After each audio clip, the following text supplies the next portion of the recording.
Every nation remembers the leaders who changed its future. Few remember where those journeys began, not in a palace, not in a capital, but in a small log cabin on the American frontier. On February 12, 1809, a boy was born. His name was Abraham Lincoln. No headlines marked the day. No one could have imagined where his life would lead. Sometimes, history begins where no one thinks to look. Life on the frontier left little room for comfort. The days began early. The work ended late. Every season demanded something. The cabin offered shelter, little more. Before Lincoln learned from books, he learned from the rhythm of ordinary life, work, responsibility, and the patience to begin again each morning. Whenever a book could be borrowed, he read it. Whenever a question appeared, he followed it. He was not searching only for answers. He wanted to understand how the world worked, why people believed what they believed, why some choices changed lives, while others changed nothing. Long before others trusted his judgment, he was learning to examine his own. His time in school was brief, his education was not. The frontier became his classroom. Neighbors, travelers, stories beside the fire, conversations during long days of work. He listened carefully. He watched how people spoke, what they feared, what they hoped for. Without realizing it, he was learning something books alone could never teach: people. Not every lesson came from curiosity. Some came from disappointment, others from hardship. Life rarely became easier, but each obstacle left something behind: patience, humility, persistence, and the habit of moving forward, even when progress was difficult to see. Nothing about those early years appeared extraordinary. They resembled the lives of countless other children on the frontier. Yet every question, every borrowed book, every conversation, and every long day of work was quietly shaping the person Lincoln would become. He had learned to observe, to listen, to endure. For now, he simply kept learning, one day at a time. The years passed quietly. The small log cabin no longer marked the edge of Lincoln's world.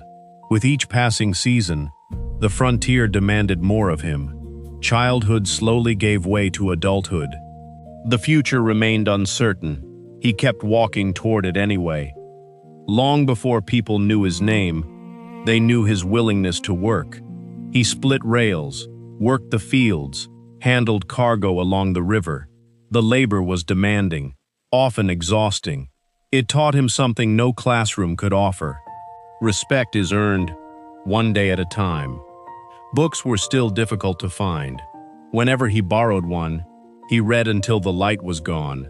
History, law, science, poetry. Every page widened his view of the world. Knowledge became the one possession hardship could never take away. As Lincoln traveled for work, he met people whose lives were very different from his own. Farmers, shopkeepers, boatmen, merchants, lawyers. Every conversation widened his understanding. Long before he spoke for America, he was learning to understand Americans. The more Lincoln observed, the more he recognized the importance of the law. While serving in the Illinois legislature, he was encouraged to study it more seriously. He began learning on his own, page by page, case by case, without attending law school. It was a quiet decision. History would later reveal how important it was. There were no great speeches, no cheering crowds, no newspaper headlines, only work, study, failure, improvement. Most lives are shaped in years the world rarely notices. Lincoln's was no different. Looking back, nothing about those years seemed extraordinary. Yet every job, every journey, every borrowed book, every difficult conversation had quietly prepared him for what lay ahead. The nation had not yet discovered Abraham Lincoln, but Abraham Lincoln was steadily becoming the man the nation would one day need. America was changing. Railroads stretched farther west. Factories multiplied. Cities expanded. The country appeared to be growing stronger. Yet beneath that progress, a deeper conflict was taking shape. The question of slavery could no longer be postponed. It was becoming the question that would define the nation's future.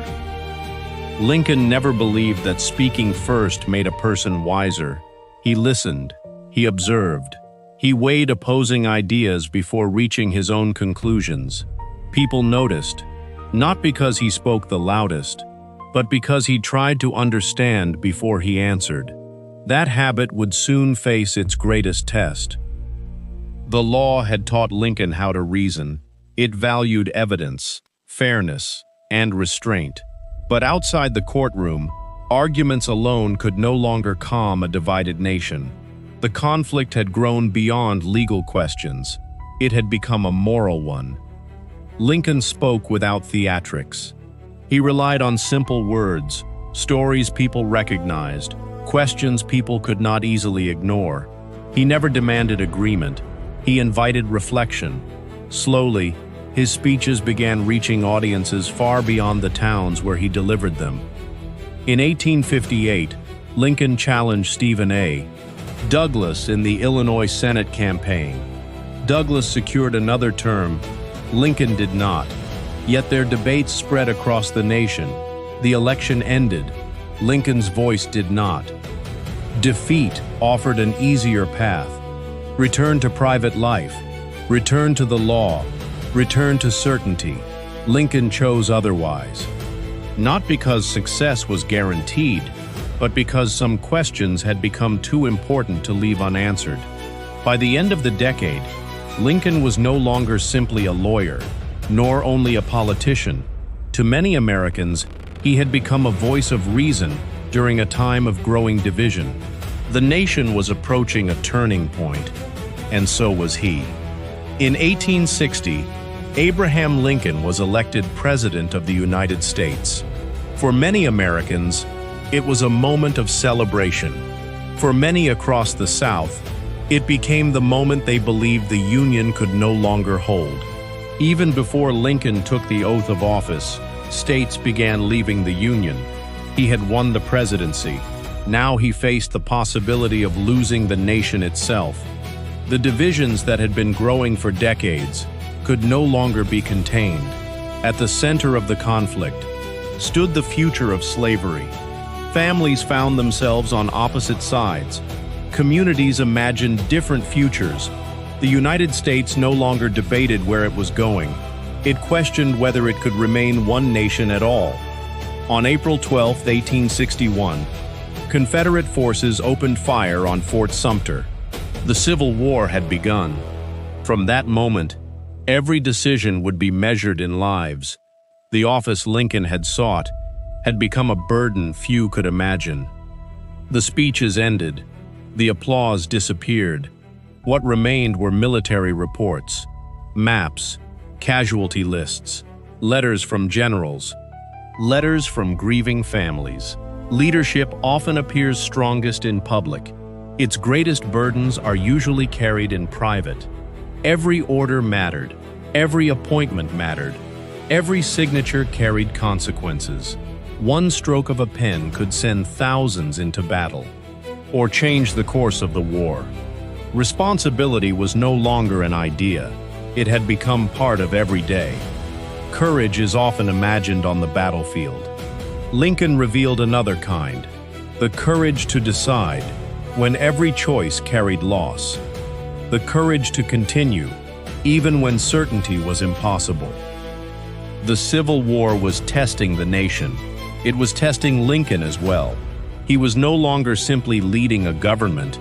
He was carrying the hopes, the fears, and the future of millions of Americans. Every decision would shape lives, long after the war itself had ended. The war dragged on. Every victory came at a cost. Every defeat demanded even more. Across the nation, families waited for letters. Some brought hope. Many brought grief. The Union was paying for its future, one life at a time. On January 1, 1863, Lincoln issued the Emancipation Proclamation. It declared freedom for enslaved people in the Confederate States still in rebellion. It did not end slavery everywhere. It did not end the war, but it changed the meaning of the conflict. The Union was no longer fighting only to preserve itself. It was fighting for freedom as well. No decision satisfied everyone. Some believed Lincoln had gone too far. Others believed he had not gone far enough. Leadership often means standing between opposing demands, accepting criticism from both sides, and continuing anyway. Reports arrived every day. So did letters, from soldiers, from widows, from parents. Behind every casualty report, there had been a name, a family, a future forever changed. Numbers filled official records. Lincoln never forgot they represented people. As the Union gained ground, hope slowly returned. Yet Lincoln understood something few victories could erase. No battlefield success could restore the lives already lost. Peace would end the fighting. It could not erase the cost. Near the end of the war, Lincoln looked beyond victory. He spoke not of revenge, but of reconciliation, with malice toward none, with charity for all. After years of bloodshed, he believed the nation could only endure if it learned to heal. By the spring of 1865, the end of the war finally seemed within reach. The Union had survived. Slavery was collapsing. A new chapter appeared ready to begin. Lincoln had already turned his attention toward rebuilding the nation. He would have little time to do so. In April 1865, the largest Confederate army had surrendered. After 4 years of war, the Union had endured. Across much of the country, church bells rang, flags returned to the streets, families embraced for the first time in years. For millions, the end of the war finally seemed within reach. For Abraham Lincoln, another journey was about to begin. Peace did not erase the wounds, it revealed them. Lincoln spoke not of revenge, but of reunion. He believed the Union could only endure if Americans learned to see one another as countrymen again. Winning the war had demanded courage. Healing the peace would demand even more. On the evening of April 14, Lincoln left the White House. For the first time in years, the burden he had carried seemed to lift. He smiled, he laughed, he spoke about tomorrow. Nothing about that evening seemed remarkable. Perhaps that is why history remembers it so clearly. At Ford's Theater, the audience watched the stage. Laughter filled the room. Then, a single gunshot. Everything changed. The celebration ended. The silence began. For one nation, the war was nearly over. For one man, time had. Lincoln never regained consciousness. The following morning, he died. The news spread across the nation, faster than grief could be understood. Across farms, across towns, across crowded cities, people stopped where they stood. The Union had survived its greatest trial, yet it had lost the man who had guided it through. The White House remained, the office remained, the nation remained, yet everything felt different. The chair still stood where it always had. The desk remained. The papers remained. Only one thing was missing: the man who had carried the weight of them all. The funeral train crossed cities and quiet towns. Millions gathered along the tracks.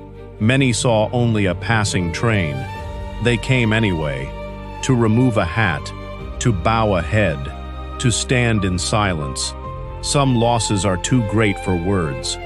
A nation's grief became its farewell. History remembers Abraham Lincoln as a president. It remembers him as a wartime leader, a statesman, a symbol. But before he became any of those, he was simply a boy who never stopped asking questions. Some lives are remembered for the power they held, others for the wealth they gathered. Lincoln is remembered for something different: the choices he made, when every choice carried a cost. America continued to change. New generations inherited a country that remained imperfect.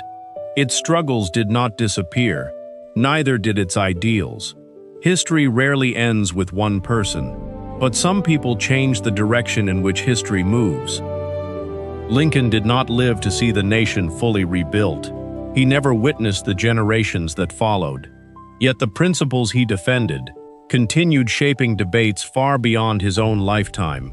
Freedom, equality before the law, the belief that a nation could continue striving toward its highest ideals. More than a century has passed. His words are still read, his decisions are still debated, his life is still studied, not because he was perfect, but because he accepted the burden of making difficult choices when history demanded them. Every generation faces its own uncertainty, its own divisions, its own impossible decisions. Lincoln cannot answer those questions for us, but his life reminds us that character is revealed most clearly when the path forward is hardest to see. The small cabin is gone, the battlefields are quiet, the voices of that generation have long since faded. Yet one truth remains. Greatness rarely begins with greatness. It begins with curiosity, with perseverance, with the courage to choose what is right, even when the outcome is uncertain. History remembers victories. History remembers defeats. But above all, history remembers the people who refused to abandon their principles when it mattered most. Thank you for watching. If you enjoy thoughtful stories about history and the people who shaped our world, please subscribe to Story Reverie. Until next time, every life holds a story. Every story leaves an echo.